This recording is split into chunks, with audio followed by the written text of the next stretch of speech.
fidèles internautes yi nga xamante ne ñoo ñuy bàyyi xel bu baax a baax sans plus tarder Alaaji Rawaan dañu koy daal di dooree ak Habib Niang suñ ko waxee dafay daal di nekk ex chef bu cadastre bi nekk ci diwaanuk Géejawaay moom moomee nekkoon ca département bu Géejawaay jiite woon li nga xamante ni moom moo di cadastre jamono ji mu ngi ci ab garde à vue bu ñu sukkandikoo ci xibaar yi nga xamante ni division des investigations criminelles ñoom ñoo ko daal di joxe waa joojee nag di Habib Niang li ñu koy toppee moom moo di ab wàllub escroquerie foncière di coowal suuf goo xamante ni moo daal di lalu ca ndoddam waral na ba waa division des investigations criminelles ba ñu ko dégloo ba pare placé nañu ko ci ab garde à vue nga daal di gis doxalin wu ni mel ku fi nekkoon chef bu cadastre ci département bu Guédiawaye wàllum escroquerie ñu tudd ko ci mu daal di ñeel wàllum suuf mbir ma doon na lu doy waar Alaaji Rawaan. Oui, et puis njortu naa ni du yam ci moom kese. Parce que gëm naa ni loo xamante ni la gën naa yaatu lool lii nii nga xamante ni moom moo dal ci kaw Habib Niang. li tax may wax loolu mooy que ni Guédiawaye dañ fay dégg problème yu bare yu jëm ci wàllu suuf. Donc fii nga xamante ni mooy zone filao yi nekkoon ci VDN 3 bi. coow lu ne dégg nañ ko fa dégg nañ fa sax un magistrat boo xamante ni am na fa quasiment 4000 et quelques mètres carrés boo xamante ni journal Yoor génne woon na ko ba def ci jàngat bu am solo. Donc d'ailleurs li lay jox indication que ni foofu y a beaucoup de problèmes mooy que ni bokk na ci zone yi nga xamante ni président de la République dafa joxe woon instruction comme quoi nañu arrêté lépp luy lotissement yoo xamante ni dafa nekk.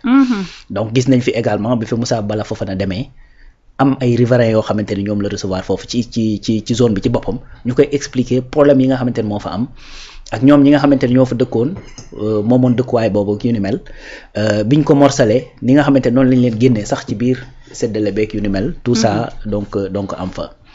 beneen affaire mooy quand si tu te rappelles l'histoire du tribunal de Guédiawaye avec le terrain bi nga xamante ni moom mooy la ñu waroon def centre de surveillance bi waroon jël ci affaire bracelet électronique yi. C'est la même zone. te loolu bi mu amee te nga xamante ni moo nekkoon ex DG bu domaine muy Modou Gueye. Mame Boye Diao également mi nekkoon impôt et domaine ñooñu ñëpp seen tur génnoon na ci. ak Ismaïla Madior et tout ça. Donc c'est un prolongement mais yamu ci récemment déggoon nañ fi beneen coow boo xamante ni un jeune bu dem constituer benn dossier pour demander emploi ñu jël effectivement carte d'identité bi nga xamante ni ci dossier demande d'emploi bi la bokk. ñu identifier ci terrain yoo xamante ni moom yëgul ni sax identifier nañ terrain yooyu ci turam. wallaahi waaw foofu la xewee itam. xewee woon na fa voilà donc mi ngi noonu donc ce qui veut dire que ni cadastre bi nga xamante ni moom moo nekk zone Guédiawaye. très sincèrement il y a beaucoup de nu ma koy tuddati il y a beaucoup de cafard. bëri na ay problèmes yoo xamante ni man jàpp naa ni lii daa tàmbali mais du fi yem. voilà parce que nag problème suuf en vérité c'est-à-dire fii ci réew mi daf fay nekk benn problème bu extraordinaire bu méttee. Tu vois donc bërki Demba Ndiaye ñi ngi wax la nga xamante ni moom moo xew fële ca Jagañaaw bërkaati Demba il y a juste quelques années problème d'Ingaleer ñi ngi wax problème mu Mbaan ñi ngi wax effectivement problème bi ci Thiès ci Mbourkat. Donc sache que ni actuellement problème foncier Jagañaaw voilà donc moom laay wax léegi avec 17 jeunes yoo xamante ñi ngi leen tëj ci kaso bi te comme ñi ngi leen teewoon. déféré leen chez le procureur et puis ñi ngi ko fi waxtaanee démb rek. Donc le cas de Guédiawaye effectivement attendons-nous à ce que mu génne ay ramifications. Parce que encore une fois déggoon nañ fi ñoo xamante ni ñoo supérieur parce que kii cadastre la yoroon directeur des domaines ci boppam déggoon nañ ko ci scandale boo xamante ni ci foofu la xewee ci zone Guédiawaye boobu encore une fois. maanaam zone VDN 3 bi moom foofu caxat-caxatee moo fa am bambula te li gën a garaaw mooy c'est-à-dire généralement xam nga Sénégal gars yi bu ñuy def yu mel nii maanaam dañuy jël parfois yenn corps yi wala bokk yenn personnalité yi ñu dugal leen ci biir sans pour autant sax ñoom ñoo xam ne foofu dafay am yenn problème yi. Parce que boo xoolee magistrats yi ñu ci bari am nañu foofu ay loolu ay suuf. yu bari sax voilà gars yi des fois li ñuy def mooy bu ñu ñëwee ci benn zone ba bëgg koo daggate xam nga nu ñuy def. dañuy jël par exemple une partie réservée ko aux magistrats wala jël une partie réservée ko à certains marabouts yu demee noonu. bis boo ñëwee ba bëgg koo jël ci seen loxo ñu ne marabout bi de am na fii nangam wala boog magistrat sangam wala juge sangam wala procureur nangam wala et cetera yu demee noonu. Donc d'ailleurs loolu moo tax étude bi nga xamante ni ñii di yor defoon nañ ko ci terrain bi ñu fa génne woon muy plus de 4000 mètres carrés. Ben ab ancien procureur moo ko moom. N'est-ce pas donc. C'est juste un indicateur mais man li ma gëm ko te jàpp ko mooy que ni Habib certainement c'est juste la face visible de l'iceberg. Effectivement parce que ki nga xamante ni moo jiite cadastre. maanaam su fekkee ni dafa bëgg a joxe suuf ben am na ñu koy valider en haut. effectivement voilà donc su fekkee nag ay escroquerie la sur des terrains yu ci demee noonu peut-être mën na ñëw user de sa position. ne mën naa la lijjanti nangam ak nangam ak nangam moyennant peut-être xaalis boo ko jox ak yu ni mel. mu jël ko ba pare peut-être joxu la service bi nga xamante ni moom moo taxoon nga seq ak moom cette transaction. donc loolu su boobaa abus de confiance la sax escroquerie la ak yu ni mel. mais en tout cas sache que ni fii ci Sénégal bëri na ay problèmes yoo xamante ni da nga koy dégg ci suuf. maanaam boo jeexee ba ci biir du weesu ña nekk domaine du weesu ña nekk effectivement cadastre du weesu ña nekk ca CCOD du weesu ñu nekk mairie parce que en vérité ku fi am terrain ñoo la ko jox. n'est-ce pas donc pourvu que li nga xamante ne moom mooy yoonal poursuivre jusqu'au bout dem ba sës ba képp koo xamante ni yow sa tur laale nga ci quelle que soit la station bi nga xamante ni moom nga doon occuper effectivement ñu mën la teg ay sanctions. parce que en vérité il faut que li ñëpp bokk gars yi di ko bàyyi ak ñëpp aussi. kenn ku ci nekk di ci jël li nga xamante ni moom nga ci war a mën a jot. mënuñu nekk dans un pays où da ngay gis nit mu liggéey toute sa vie du am pantere bu mu moomal boppam. déedéet da ngay gis nit mu dugg dans la quarantaine du am 2 mètres carrés yu mu moomal boppam gis koo xamante ni plus de 50 ans gis nit bu liggéey ba retraité il faut ay doomam jàppale ko pour mu mën a am suuf wala boog mu tabax kër ñu dugal ko ci. donc loolu lii tax muy mën a am mooy c'est parce que da ngay ñëw fekk benn espace boo xamante ni fukki nit mën nañ cee bénéficier wu benn nit nga raajoo ko. daal di toog waaw loolu c'est-à-dire il faudrait que ces anomalies là soient corrigées. loolu nag bokk na ci li ñuy xaar effectivement le nouveau régime ñi ngi ciy def ay jéego parce que zone boobu ñuy wax am na loo xamante ni arrêté woon nañ ko ci bañ ko ci arrêté également certainement gëstu yooyu moo dem ba génne lii nga xamante ni moom moo feeñ.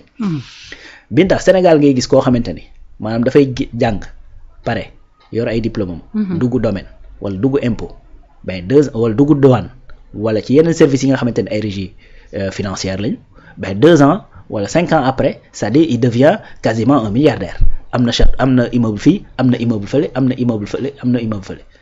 il faut que des questions se posent par rapport à ça gars yi comment ils ont fait dañoo hérité wala dañ leen a jox wala dañoo investir ci beneen business wala et cetera donc su fekkee da ngaa bëgg a nekk borom alal va faire du business deviens un homme d'affaires. ne sois pas un fonctionnaire à la base warta mën a nekk un milliardaire parce que d'ailleurs en étant fonctionnaire dañ lay interdire même nga am effectivement sa entreprise personnelle. parce que conflit d'intérêt la ñuy bañ. effectivement donc par quelle magie nga war a mën a nekk benn impôt et domaine wala nga war a nekk benn domaine impôt wala domaine wala par exemple trésor ou bien nga nekk par exemple douane vite fait après nga ñëw daal di échelonner daal di dépasser tous les échelons vite fait ñu ne am na Mamel benn immeuble am na fële benn immeuble un DAGE qui te garantit ay immeubles à 200 et quelques millions. yoo xamante ne mais est-ce que nekkul ay donations yoo xamante ne nii yaa ngi koy wax comme impôt et domaine dañ naan suñu morcelee suuf sele ña nekk impôt et domaine am nañ ci lii nga xamante ne nii moom moo daal di nekk. loolu la xam ne léegi loolu la ñu war a saytu ndax luñ leen may la ndax du luñ leen may et cetera mais aussi tamit sa waay xanaa impôt domaine. nag nekkuñu ay sur sénégalais ba war a mën a tax fu ñu dagg jël jox leen. bu fekkee dañ la may benn terrain je suis d'accord mais comment tu fais pour mettre un immeuble là-dessus immeuble du ay caaxaan. man je connais quelqu'un boo nga xamante ni Point E fii la tabax immeuble bu mag la 1,3 milliard lañ def. c'est des centaines de milliards kay. ñaari étages yoo xamante ni ñaari immeuble yoo xamante ni bu ci nekk 10 étages la. 1,3 milliard.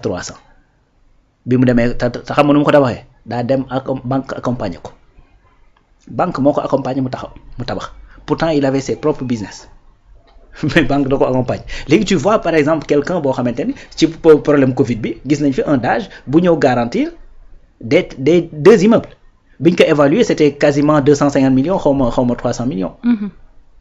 Là il faut que des questions se posent. Comment tu as pu faire pour tabax ko. Foo jëlee ay fonds. banque moo la accompagner loo ko garantie n'est-ce pas donc jusqu'à quelle hauteur la banque lebal 30% la jox 75 la jox 10% la jox comment tu as pu faire pour construire un immeuble alors que tu es juste un fonctionnaire comment tu as pu faire pour am terrain Dakar am ko Mbadakhoune am ko Ngeexoox am ko feneen ak feneen alors que effectivement tu te contentes de ton salaire de fonctionnaire donc il faut que ces questions soient posées sur la table bu ko defee ñu xam ñi nga xamante ne ñi ngi nekk di doxal yoon ak ñi nga xamante ne dañoo nekk di jaar ci ñal wi. donc bu boobaa danañ mën a. ñi jaar ci ñal bi donc ñoo bari. non dañoo bari moo tax souvent ngay dégg ay problèmes. léegi nag suuf si nag il faut que ñu xam ne Sénégalais yi ñun ñëpp ko bokk. waaw xam nga te li ñëpp bokk. voilà na ko ñëpp daal di bokk na ko ñëpp daal di séddoo n'est-ce pas. donc il faudrait que non seulement ça. mais il faudrait également que état xar ci tànk tubayam ba nga xamante ni danañ mën a comment dirais-je garantir à à chaque Sénégalais. nga nekk ci biir réew mi nga nekk ci bitim réew nga mën a am accès effectivement à un lopin de terre mais sinon bu ñu sàgganee dinañ dem ba nit ñi da nga fi gis ku yor soxnaam ak ki doomam yor ay moyens pour mën a tabax te du gis lu mu tabax fekk gars yi jël nañ ko. voilà jël nañu lépp daal di ciy toog te benn nit mooy daal di am lu ci tolloo ko 6000 hectares wala ñu daal di ne am na li nga xamante ni moom moo di 600 parcelles.